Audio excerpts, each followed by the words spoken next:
pessoal? Estamos começando mais um Espia na Rádio, aqui na Rádio Vovó Dedé, exatamente às 3h10 da tarde, desse dia tão especial, dia 19 de abril de 2022.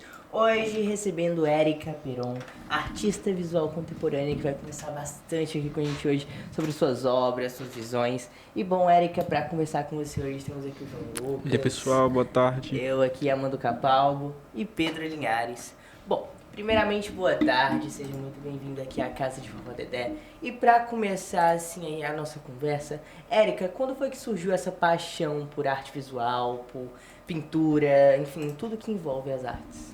Muito grata por estar aqui, João e Amandu, Pedro, é um prazer ser entrevistado por vocês.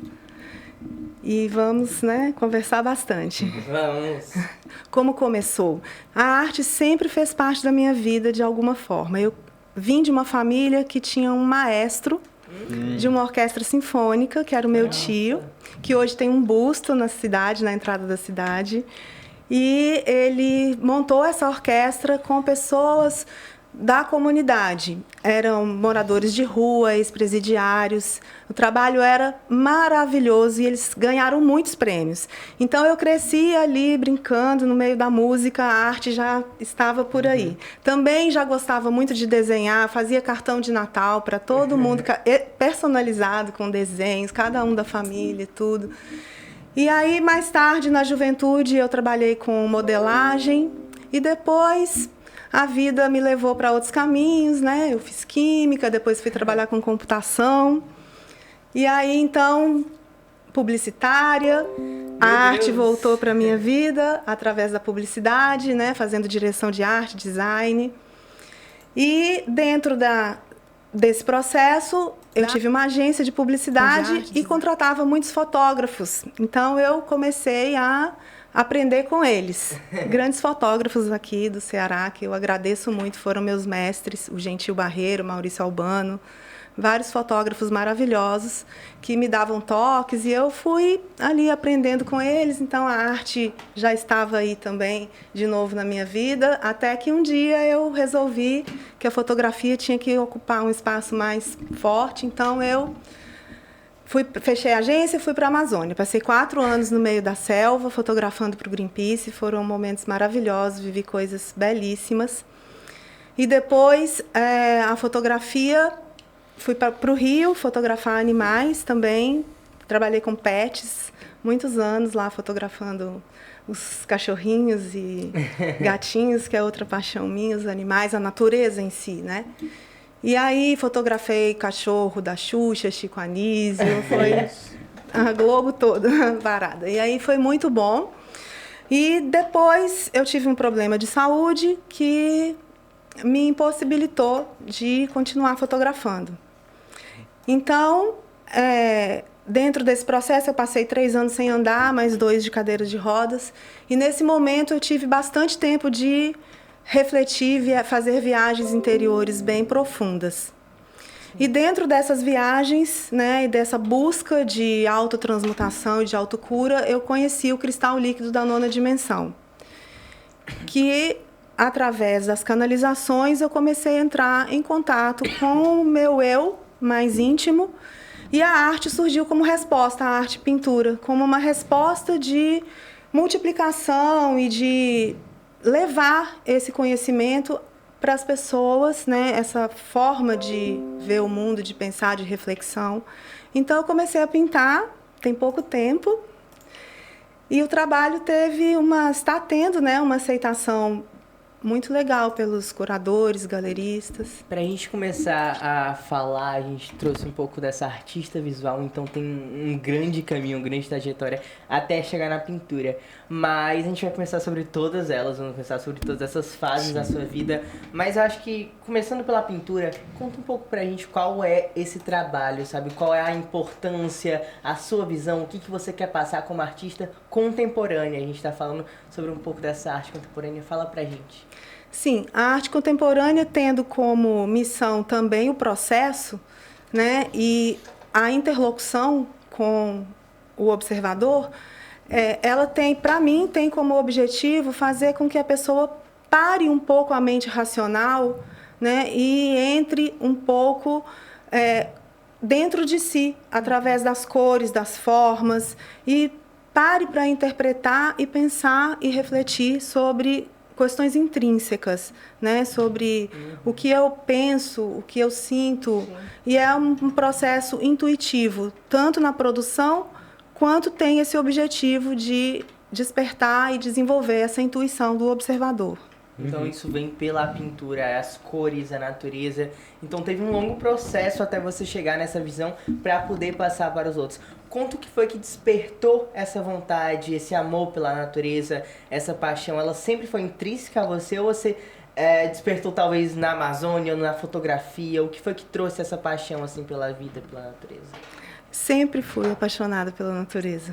Né? Eu acho que a natureza é o que tem mais próximo da essência, da nossa essência como ser humano.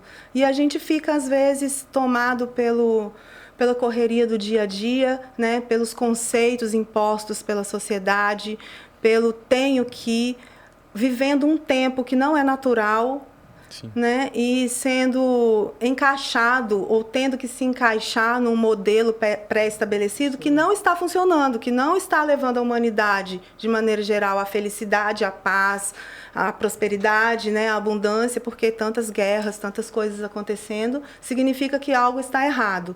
Então, dentro dessa conclusão, né? Eu falei, então, eu tenho que fazer algo que eu acho que é certo, né? E isso começa por dentro, né? Sim. Então, dentro dessa viagem interior, eu senti a necessidade de me expressar no mundo, né, com essa intenção. E assim eu comecei a pintar de forma empírica. E estudei bastante, né, sobre técnicas e como executar aquilo, mas o processo é intuitivo. Então teve um estudo ali, como foi esse estudo? Como foi entender a pintura como arte? Foi um pouco para entender onde eu me encontrava, né? De certa forma. Estudar um pouco da história, um pouco das técnicas, dos materiais, que para mim já teve uma certa... um fascínio, né? Porque eu tenho essa compreensão de ter feito química, então, por esse fascínio também, eu acabei testando muitos materiais, que é uma característica também da arte contemporânea, né? Então, acabei encontrando materiais muito inusitados, materiais industriais, materiais da indústria alimentícia, né? Que eu misturo com os polímeros e chego a transparências, a médiums que fazem efeitos de fluidez ou de retenção do fluxo da tinta que expressam, né, a intenção que eu tenho naquele momento. E essa intenção ela é intuitiva. Legal. Você pode citar alguns desses materiais que a gente encontra assim, no dia a dia, essas questões? Você pode citar alguns deles? Posso. Glicerina comestível, por exemplo, é um, que ela interage bem com o polímero. Né? Cola vinílica é outro. E também uso materiais que não são muito encontrados no Brasil, mas que também trazem resultados bem interessantes, né? Tintas fluidas, acrílicas, que são aquarelas, por exemplo. Então, eu consigo um efeito de aquarela, de fluidez, usando uma tinta acrílica, né? Então, desperta o quê? Qual o objetivo com essas inovações, esses testes? É despertar que visão no outro? Acho que a gente viu um pouco sobre esse processo de estudo da pintura, e ele foi um processo que quando a gente vai estudar, acho que arte em geral, a gente começa lá do começo, lá atrás, a história ela é bem antiga, mas você foi pro contemporâneo. O que é que você busca nesse contemporâneo na pintura, na arte? Principalmente a liberdade de expressão e a liberdade de interpretação. Né? O despertar da consciência é um caminho individual. Então, cada um tem uma forma de olhar a mesma coisa e ver, né? Você olha para a mesma pintura e cada um vê uma coisa. Eu acho que essa é a mágica, né? E além de que as obras vêm com mensagens. Essas mensagens, elas são como se fosse um gatilho de provocação para que a pessoa desenvolva a partir dali o seu próprio pensamento. Então, tem uma mensagem em cada pintura? Em cada pintura tem uma mensagem. Que legal. E como essa mensagem vem de onde? Como foi a escolha? Essa mensagem é uma canalização. Essa mensagem é intuitiva, não tem um processo de raciocínio muito ligado a ela da minha parte como assim, vou falar sobre isso. Não, eu me coloco como canal e aquilo que eu sinto é o que eu escrevo e é o que eu pinto. É você que escreve, então, Eu que também escrevo, essas mensagens. é. E como é que é essa relação também com a escrita, essa coisa intuitiva? Acho que você já tá colocando muita arte, muito sentimento, muita verdade na pintura e ainda, mesmo de forma intuitiva, correlacionar a pintura e a escrita. Como é que funciona? Elas vêm juntas. legal. A mensagem, ela vem durante o processo de fazer, Sim. né? De pintar. Ela vai chegando e eu vou transferindo aquele sentimento para a tela e às vezes eu escrevo no final, às vezes eu escrevo durante, às vezes eu escrevo no início, mas a mensagem sempre vem no processo. Que legal. E como é essa relação da Érica com essas outras formas de arte que a gente viu aí? Tem a escrita, tem a fotografia, tem, enfim, foi publicitária também. Como é que foi essas outras formas de se encontrar no mundo, além da pintura, que é tão recente? Eu acho que eu não tenho como avaliar e dar um parâmetro, correlacionar, porque... Sim. Eu acho que a gente é um resultado do que a gente vai vivendo. Uhum. Em cada momento eu era uma pessoa, hoje eu sou uma outra pessoa. Então eu acho que em cada momento eu vivi intensamente aquilo que veio para mim naquele momento, né? Mas hoje eu acho que eu tô mais centrada, mais madura, mais velha. Né? Não sei, os 50 anos é uma coisa interessante na vida de uma pessoa. Isso me traz uma dúvida, assim, então tem possibilidades de Érica Peron, talvez daqui um mês seja uma chefe de cozinha ou automobilística, então tem essa possibilidade de mudança, assim, na arte você tá sempre, enfim, vivendo, uma fluidez, e essa fluidez tem essa possibilidade, então, de a gente ver mais sucessos em outras áreas. Eu sou campeã mundial de rally, viu?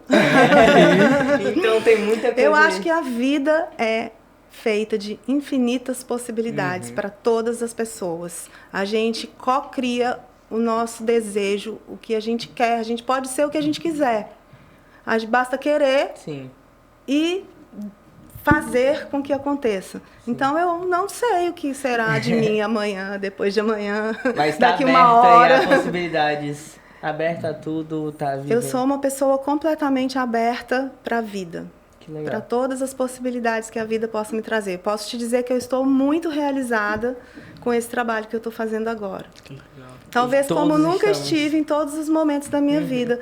Porque é uma realização interior, é uma paz, sabe? Eu mudei toda a minha vida, eu mudei para uma casa no Porto das Dunas, eu moro perto da praia, eu plantei um jardim muito lindo, então eu mexo muito na terra, eu vivo muito perto da natureza. Eu não tenho rotina, eu não tenho hora de nada.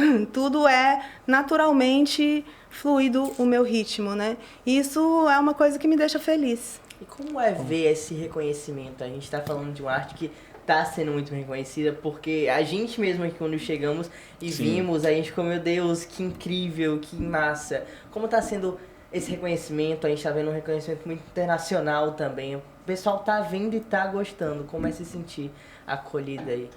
Foi uma surpresa muito grande, porque assim, eu esperava que o processo fosse demorar um tempo ainda para que alguns curadores, né, se manifestassem ou alguma coisa assim maior, né? E para minha surpresa, uma das maiores galerias de São Paulo, né, a Art Lab na Oscar Freire, recebeu meu trabalho muito bem, assim, já fiz 4 exposições lá este ano. E fiz feiras internacionais também, sou representada por uma galeria em Madrid, a Gaudí. Então, esse feedback dos curadores, né, eu participei da Bienal agora de Veneza também, fui até a final. Então, assim, todos os processos, tudo que tem acontecido, tem me deixado muito feliz e esperançosa, porque eu acho que a humanidade pode mudar, né, o seu sentimento, o seu pensamento em relação aos valores, porque a minha obra tem esse propósito e se ele está sendo propagado, né, é porque está tendo ressonância e eu fico muito feliz. E além disso, você não trabalha só com a pintura, acho que o forte agora é na pintura, mas a gente estava conversando um pouco antes sobre o universo digital, sobre o metaverso. E você é sócia, né, da startup, da OAO, é isso? OAO Trackblock. Trackblock. Conta um pouco pra gente o que é essa startup, o que vocês pensam, bolam, o que é que vem por aí? Na verdade, é a mesma coisa, né? Porque a startup surgiu da pintura, né, como arte digital, o NFT, né? Tem algumas artes animadas aí que eu também faço a animação delas, né? Então, a startup surgiu como uma ferramenta para deixar um legado para o mundo sobre valores que são importantes e que talvez ainda não estejam sendo transferidos para o Metaverse da forma como precisam ser, né? Sim. É mais uma questão filosófica e de como construir esse mundo, né? Sim. Como é?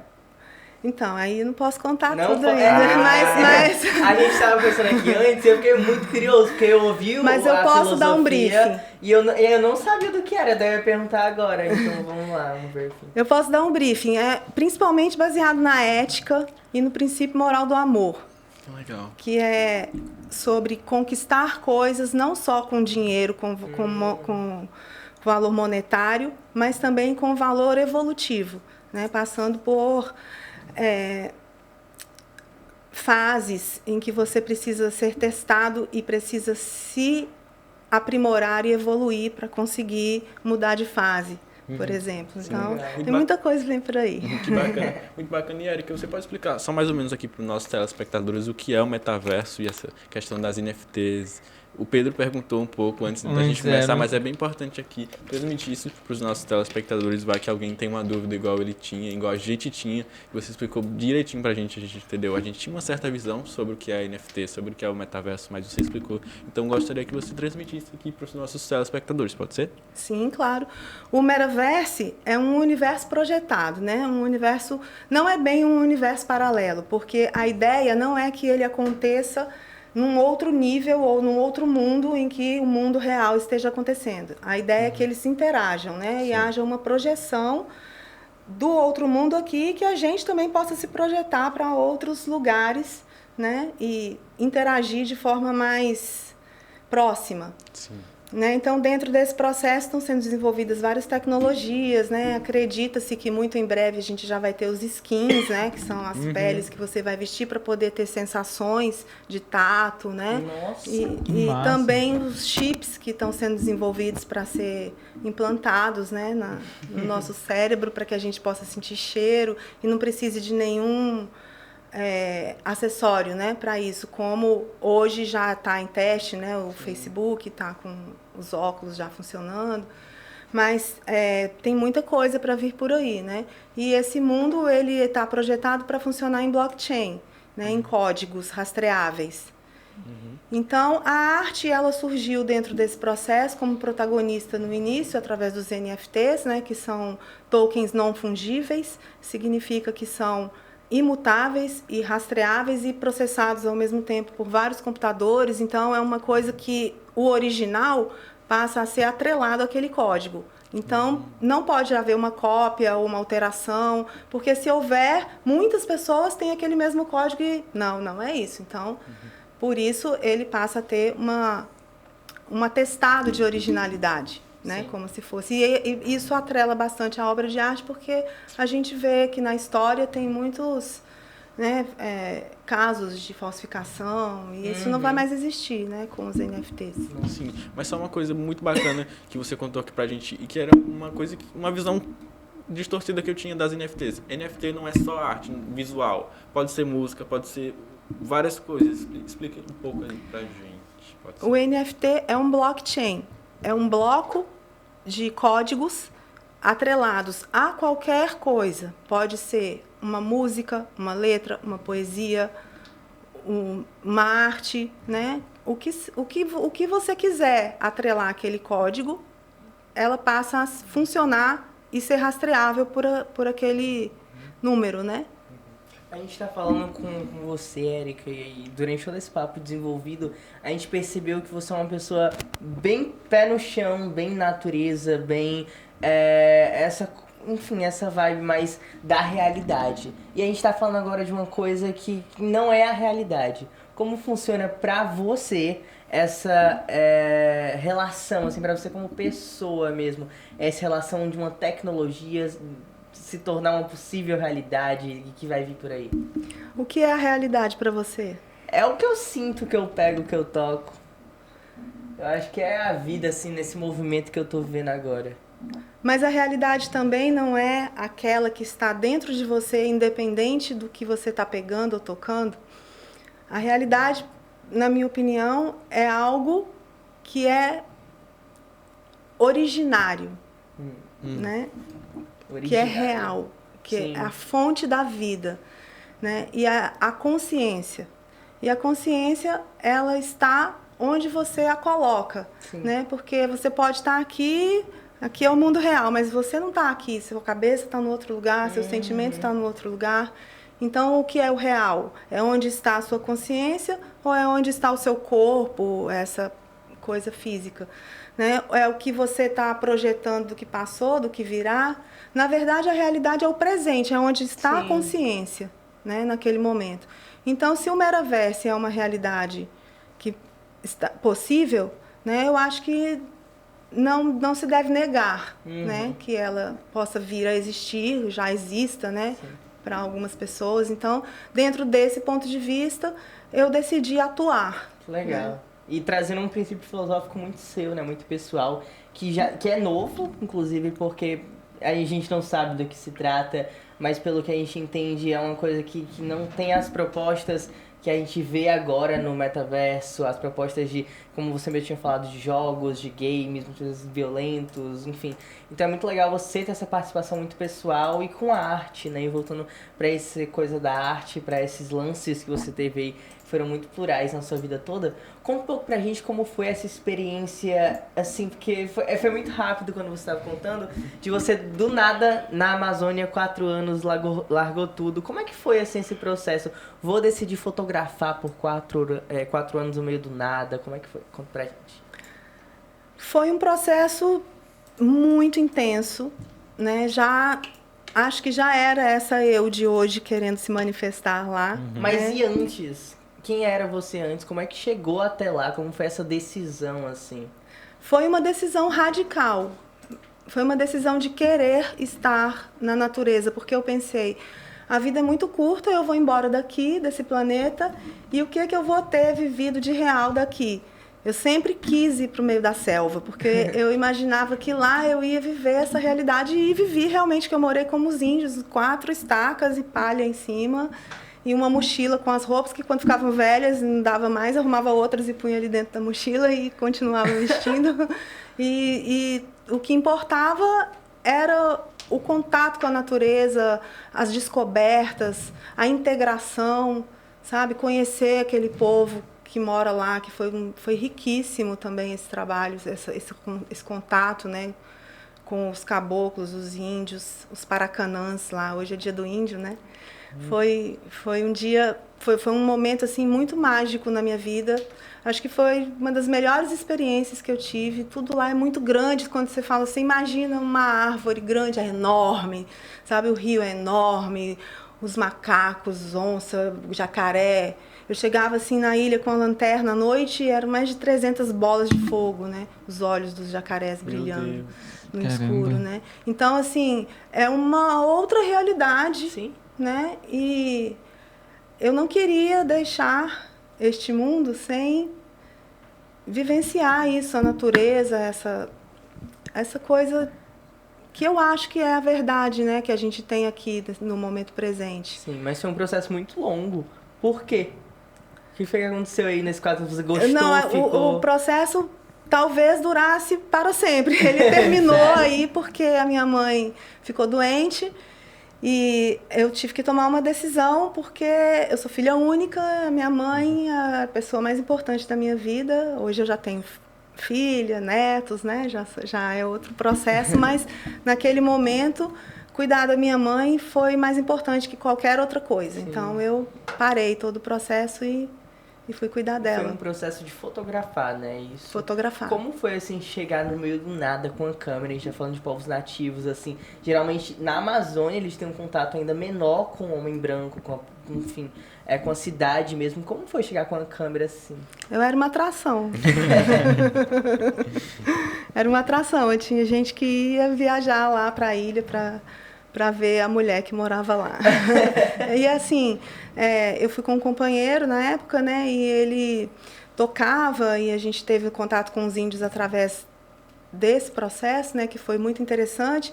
E nós também prestávamos auxílio para a população ali, né? Porque eles são bem desassistidos, infelizmente, né? Eram, pelo menos, naquela época. Então, a questão de saúde, de informação, de remédios, essas coisas, a gente dava um suporte, que foi muito legal também, essa troca humana que teve lá, sabe?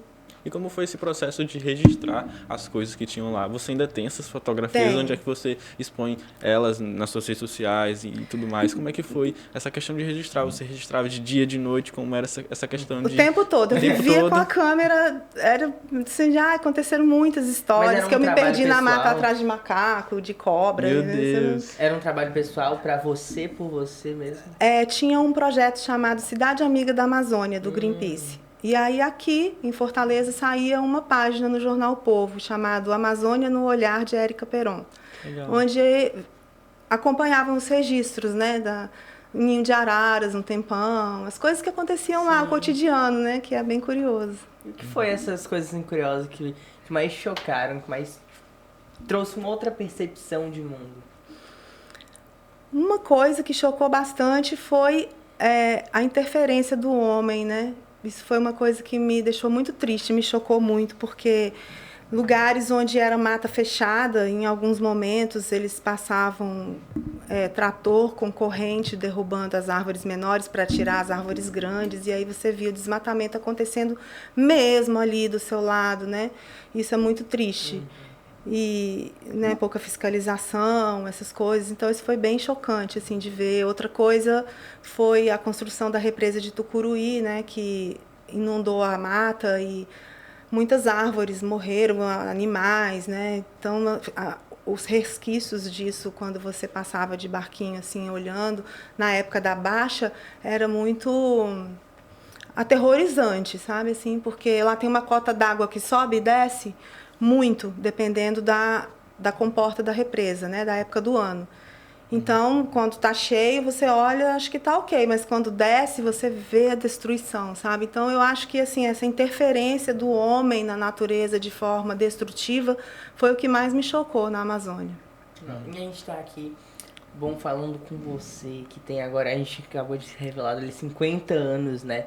E, bom, nesses 50 anos a gente viu várias fases, várias Éricas, vários, enfim, personas aí. E conta um pouco pra gente como foi esse processo mesmo. Eu acho que até como artista é muito importante, porque essa coisa da transmutação, da renovação, ela é muito importante pra arte, pra quem quer fazer algo, quer deixar algo pro mundo.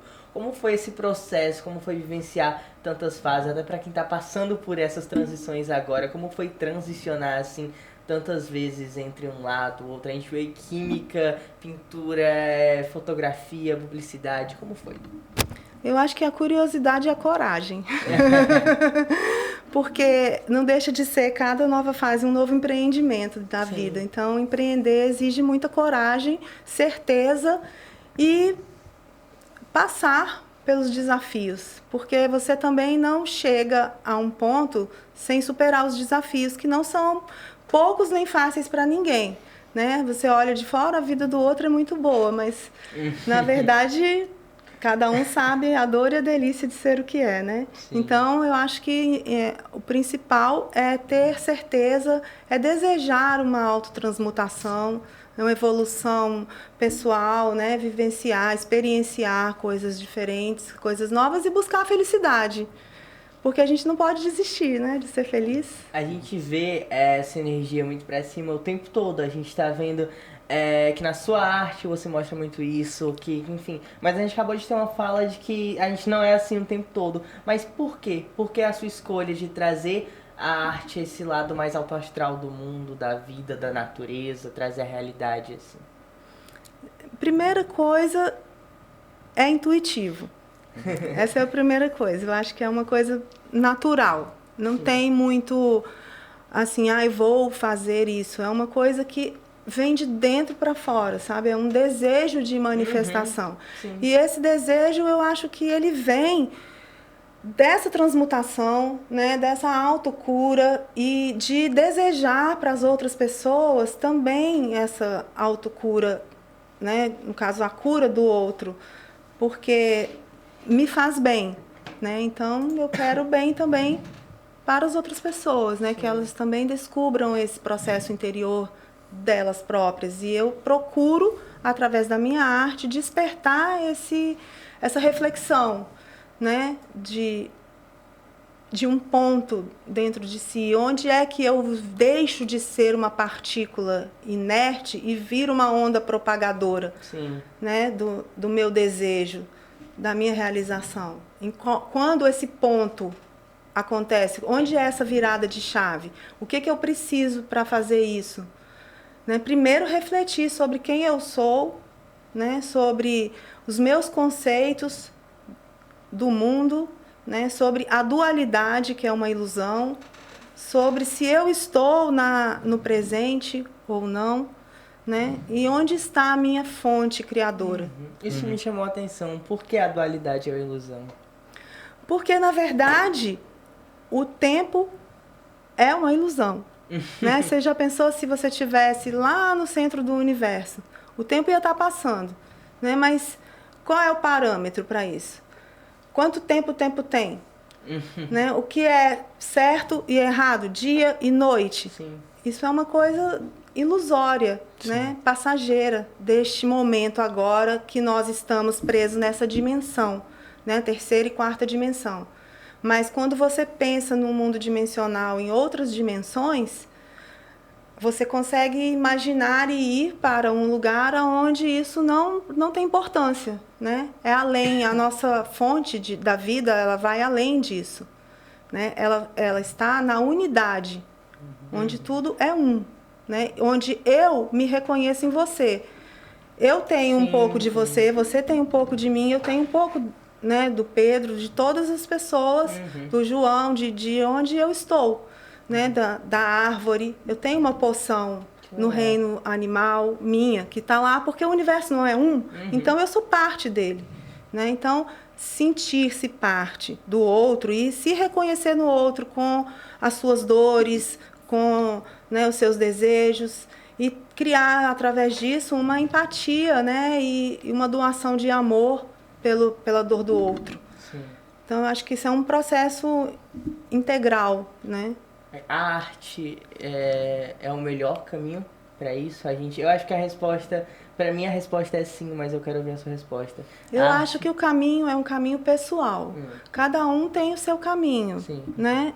E todos os dons, eles são importantes e devem ser valorizados, né? Então, pode ser que a manifestação do dom de uma pessoa não seja pela arte, seja pela cura, né, física, seja por inúmeras outras ferramentas, né, que a gente tem. Eu não acho que exista uma coisa mais importante que a outra ou que seja a coisa. Eu acho que cada um tem o seu caminho pessoal.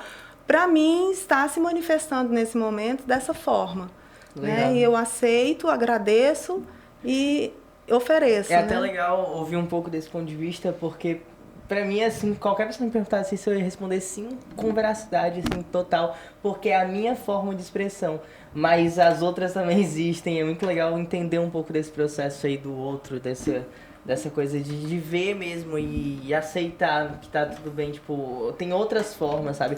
Eu acho que é porque quando a gente fala um pouco dessa dor do mundo, dessa ou felicidade do mundo, ou tudo isso, na minha cabeça não vem nada além de arte. Eu acho que a arte da poesia, da música, de qualquer coisa, ela é 100% fiel a tipo, colocar aquilo de uma forma clara, sabe? Mas é muito legal porque, meu Deus, tem gente que pode fazer isso com planta, e cozinhar, com tantas coisas, com tantas né? coisas, E a gente tem uma pluralidade aí de personalidades e tudo isso. E a partir disso, a gente ouviu um pouco de coragem ali no começo, que a coragem, ela tem que estar em todas essas transformações, transmutações, mas de onde é que você tirou essa coragem? Porque de onde é que ela vem? Às vezes a gente fica aí meio perdido, sabe? Eu não sei de onde ela vem, não. Não sei, não. Eu acho que vem do desejo, né, de ser feliz, né, de querer um mundo melhor, de acreditar no ser humano, né, de acreditar em mim, de acreditar no mundo, né, de achar que se eu quero um mundo melhor, eu tenho que ser melhor, e ser melhor dói, porque você tem que entrar em contato com as suas próprias defecções, com os seus defeitos, né? E tem que trabalhar aquilo ali para mudar, e às vezes é difícil, você erra, né? Todo mundo erra, você reconhecer o erro. Eu acho que tudo também envolve um pouco do ego, sabe? Porque a gente nesse mundo tem muito ego, né? O ego às vezes domina o nosso ser, a gente acha que é ele, mas a gente não é ele, né? Ele é só uma manifestação ali que a gente às vezes tem que baixar a bola do ego para poder se colocar como ser, né? E aí, a partir daí, você tem que se autotransmutar diariamente, né? Constantemente, porque toda hora tem coisa para melhorar, né? Viver é bem complicado, bem complexo, mas vale a pena. E a partir disso, de valer a pena, a gente viu que você teve lá numa conferência, né? Acho que foi essa Paris Expo International Contemporary Art Fair, que é? É uma das maiores feiras do mundo, de arte do mundo. Foi em Paris. Você teve lá e vai ter novamente em outra, que é a de Luxemburgo. É, dia 19 de maio. Agora, esse ano. É. Mas e dia 26 de maio eu vou lançar umas obras híbridas numa das maiores feiras de arte do Brasil, em São Paulo. Legal. Na Expo Arte SP. Assim, essa coisa tão intensa, de viver esse período tão intenso? Tá sendo bem intenso. Bem intenso e fértil também, porque eu continuo produzindo, né? Eu estou produzindo atualmente, as obras aqui vão para maio, ainda não estão prontas. Estão em processo ainda. Mas o que é, assim, um rascunho? São os portais, serão portais multidimensionais. Que legal. Por quê?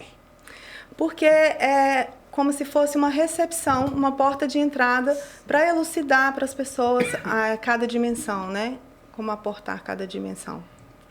Como é o conceito aí dessas conceito, o nome da coleção é Voxels Multiverse. Né? Então é isso aqui, é basicamente isso daqui. Os voxels são os pontos que quando você faz uma programação de UX ou algo assim, né, você determina e ele passa a existir um objeto, né, tridimensional no Metaverse. Certo.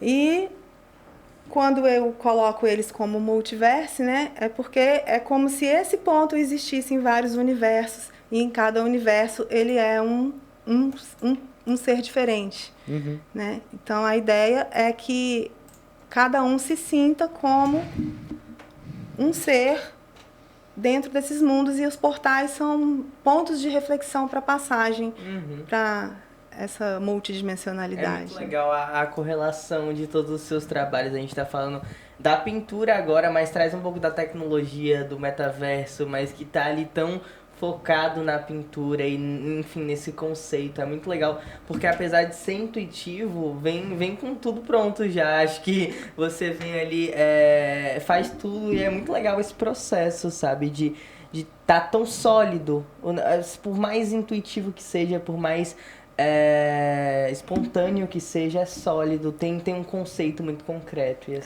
eu sinto que tem coerência. Sim, muita coerência. E quais são, assim, as projeções, as expectativas futuras desses trabalhos na pintura? Eu acho que eles estão voando, né? Eles nascem e para onde eles vão eu ainda não sei muito, né? Onde vai chegar, assim. Eu acho que chegando para o maior número de pessoas possível é interessante, porque leva justamente, né, essa mensagem de reflexão. Eu acho que essa reflexão ela é muito importante hoje, como na História Sem Fim, né? O nadificar da vida não está levando a um momento positivo, né? Porque a gente não pode parar de sonhar, de pensar, de fantasiar. A fantasia, ela tem que existir, né? Para todos. E o mundo, às vezes, é tão áspero e cruel que ele sufoca a fantasia ainda criança, né? Dos seres.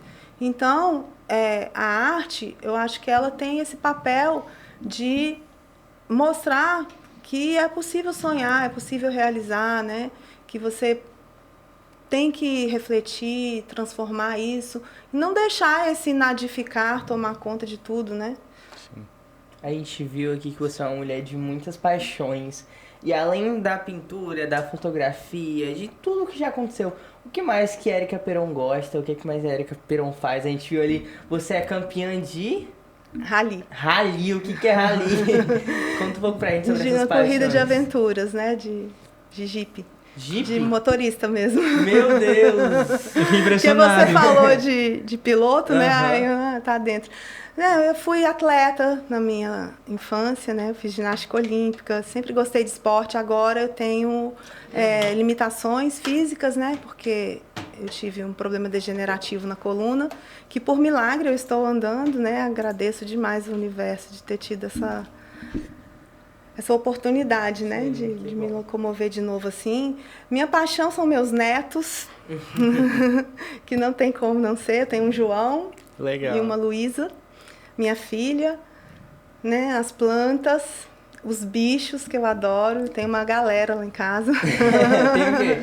Tenho 2 cachorros e um gato. Legal. Quais as raças dos cachorros? Eu tenho um Yorkshire, uma Pinscher e um gato originalmente vira-lata. E uma coisa curiosa que me... Eita, calma. Uma dúvida que me surgiu agora, como é que essa arte é repassada para sua família, como eles enxergam essa arte, como eles te apoiam nesse trabalho, e seus netos, como é que eles veem suas artes, suas pinturas e tudo mais. A influência, Deve ser muito bacana. né, Exatamente. Qual é a sua influência na vida Meus deles? netos têm o quadrado deles, que eles chamam de quadrado, né? Se vocês virem no meu Instagram, tem foto deles pintando. E aí, toda vez, eles moram em Salvador. Toda vez que eles vêm aqui, eles pintam um pouco. Né? Mais o menino, que é maiorzinho, a menina ainda é muito pequenininha, mas aí toda vez que ele vem, ele pinta um pouco, né? O quadrado dele, junto com a vovó. E eu fico super feliz, porque ele tem, acho que, essa sensibilidade para a arte também. Já ganhou um violão. E como foi, assim, a gente tá falando bastante sobre sua história, mas você não nasceu aqui no Ceará, você nasceu em Minas e depois veio pro Ceará. Como foi esse processo da sua infância, até mesmo chegar aqui, como foi? Em que sentido? Como foi que você chegou no Ceará? Eu cheguei no Ceará porque eu morei numa comunidade alternativa, em São Tomé das Letras. É aqui no Ceará? Não, na divisa de Minas, Rio e São Paulo. Nossa. E aí um dia eu vi uma revista 4 rodas que falava os 10 paraísos do Brasil. E eu queria conhecer todos os paraísos do mundo. Aí eu falei, então primeiro eu tenho que conhecer os paraísos do Brasil. E dentro dessa sequência tinha Jericoacoara. Então eu vim para cá perseguindo um paraíso. E ficou. E acabei encontrando um paraíso interior, né? Assim, que eu me apaixonei, tive minha filha. Tive uma família aqui, né? Fui muito feliz aqui. Como foi, assim, a sua infância? A gente está falando bastante da construção. Acho que a artista consolidada a gente conversou bastante, mas como foi essa construção da Érica Peron ali na infância? Essa coisa, a gente ouviu dos netos, os netos já têm uma sensibilidade para a arte. Você já tinha também, como foi? Minha infância, eu fui uma criança muito tímida. Eu acho que eu tinha até um certo grau de autismo, sei lá. Eu era muito tímida. Muito envergonhada, assim, muito sozinha, porque eu sou filha única, meus pais são bem mais velhos. E eu vivia muito no meu mundo imaginário, né? Meu pai tinha um clube muito grande que tinha uma mata, e a gente ia para lá fim de semana, e meus primos, que nós brincávamos juntos, né, eram todos meninos. E nas brincadeiras, menina não entra. Eu era a única menina, então só eu não entrava. E eu me escondia no mato, na montanha lá, e só aparecia no final do dia falando, ninguém me achou, mas ninguém tinha me procurado, né? Eles queriam mesmo se livrar de mim. E nessa eu passava meus finais de semana criando mundos, né, ali brincando. Minha infância foi muito assim, muito só, muito e fazendo esporte. Sim. E gostava muito de estudar. Mas foi assim, bem tímida, bem quieta, já com muitas viagens interiores, A né? gente percebeu que você gostava muito de estudar quando você falou que fez química. Como foi, assim, esse processo até chegar na faculdade e decidir que queria fazer química? Foi justamente por gostar do universo, né? De ter esse fascínio que eu já tinha desde criança. Eu queria ser astronauta. Também Todo mundo queria. já quis ser.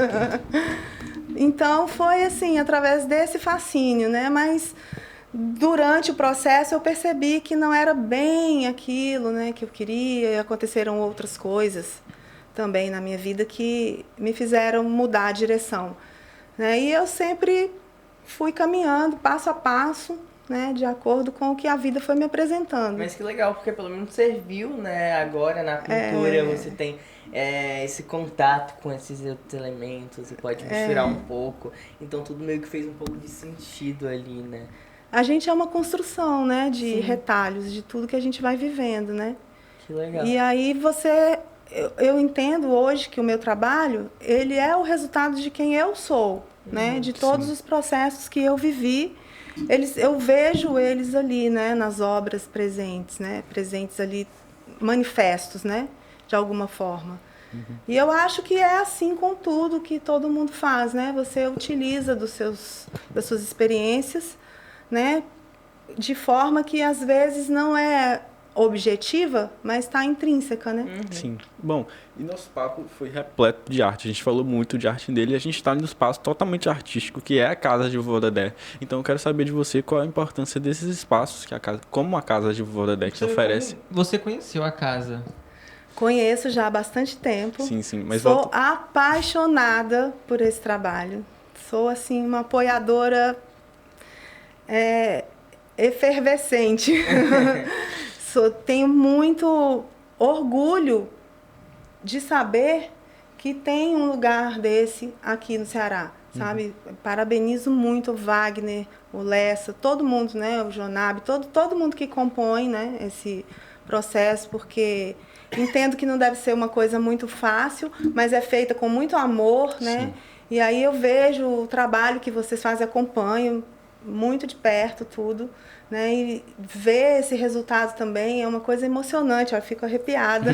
Toda vez que eu vejo vocês atuando de alguma forma, seja como for, eu fico muito emocionada mesmo, sabe? Muito feliz de saber que tem pessoas fazendo esse trabalho. Eu tenho uma intenção de, se possível, sabe, construir ou colaborar com ações assim mais fortes no futuro.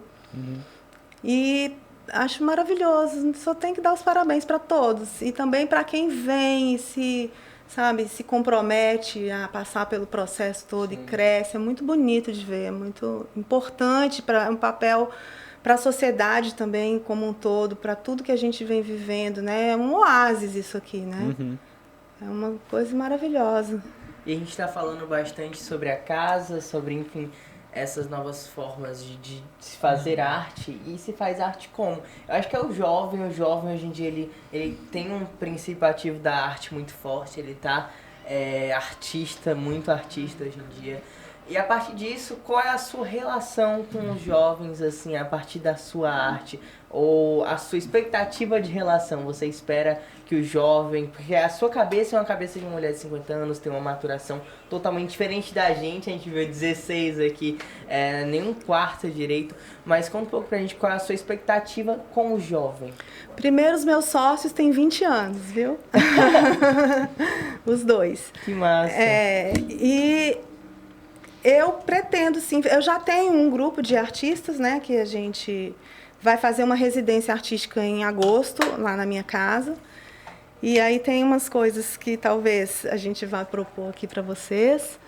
Vamos ver. E são jovens também, tem pessoas de todas as idades, né? Eu acho que essa questão da juventude, ela é muito mais do jeito que você pensa, né? E interage. Mas eu acho que essa troca intergeracional, ela é importantíssima para todos dois, né? A gente aprende muito com vocês com a gente. Eu acho que somos seres humanos aí na caminhada, né? Em desenvolvimento. E a gente está aqui quase terminando, quase dando uma hora de programa.